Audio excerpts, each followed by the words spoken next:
Oui, la scène ne dure qu'une poignée de secondes, mais ces images inespérées sont cruciales pour les enquêteurs. On y voit d'abord une bagarre générale. Esteban, l'un des skinheads, se bat avec deux amis de Clément Méric. On aperçoit alors le jeune militant d'extrême gauche se précipiter dans le dos d'Esteban pour visiblement lui asséner un coup à la tête. Le membre du groupuscule Troisième Voie se retourne immédiatement et frappe alors Méric d'un coup de poing en plein visage. L'image est trop floue pour dire de façon formelle s'il y a un deuxième coup, trop flou aussi pour dire si l'agresseur a un poing américain. Seule certitude, la victime s'écroule immédiatement au sol, inconsciente. Des images qui ne laissent aucun doute possible donc sur l'identité du tueur. Elles montrent bien aussi un Méric provocateur. Elles excluent également l'hypothèse d'un lynchage. Cette vidéo conforte enfin la piste retenue par le juge d'instruction qui n'a jamais cru au meurtre, mais seulement à une mort accidentelle après une bagarre ultra-violente.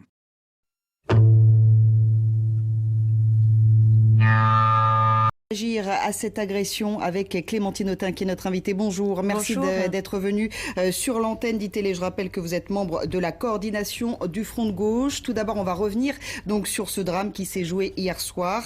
Tout à l'heure, Alexis Corbière préconisait sur ITélé la suppression des groupes d'extrême droite et il appelle un rassemblement place Saint-Michel. Cette suppression des groupuscules, vous aussi, vous la préconisez?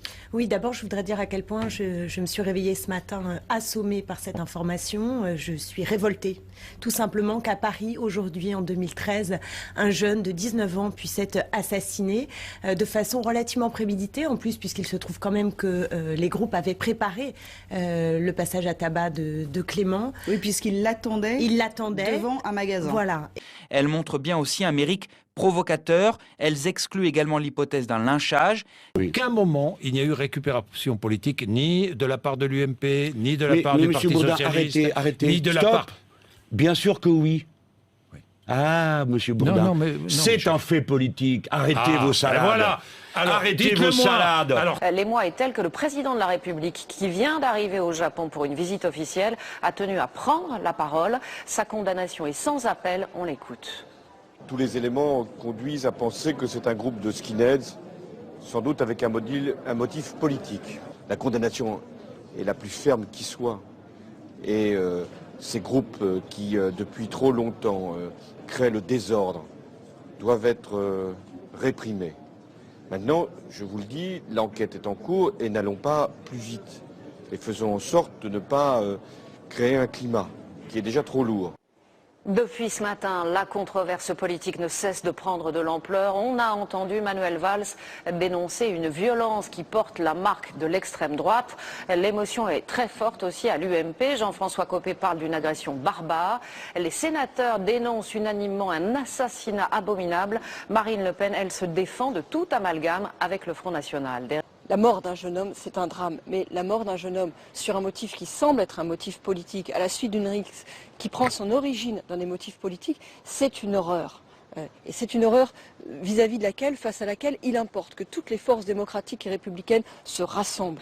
Le Front de Gauche appelle lui au sursaut républicain et à plus d'intransigeance face aux extrémismes. On vient de fêter les 70 ans du Conseil national de la résistance. Ce n'est pas normal que des groupes qui se réfèrent aux fascistes et aux nazis soient encore existants en ce pays. Il faut les dissoudre. Cette vidéo conforte enfin la piste retenue par le juge d'instruction qui n'a jamais cru au meurtre. Dans le mariage gay, les skinheads, nous avions des gens qui n'étaient pas là pour les bons moyens, les bons motifs, nous les désignions. Je suis allé voir Manuel Valls. On les connaît, ces gens. Oui. Pourquoi sont-ils encore là? Pourquoi étaient-ils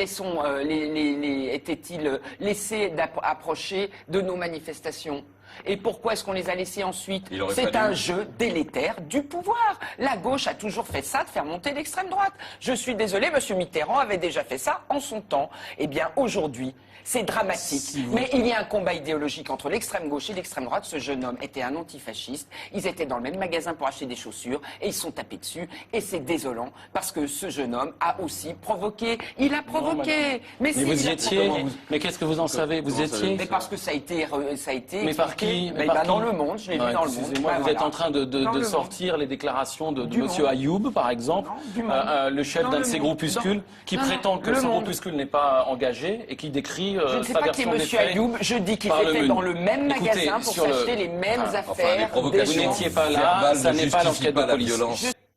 en mettant de côté cette agression qui peut n'avoir que sa cause propre, elle intervient dans un climat qui laisse penser qu'aujourd'hui un certain nombre de militants, soit skinheads, soit identitaires, soit ultranationalistes, soit nationalistes révolutionnaires, se sont radicalisés ces derniers mois, se sentent encouragés, galvanisés à aller toujours plus loin dans l'action violente.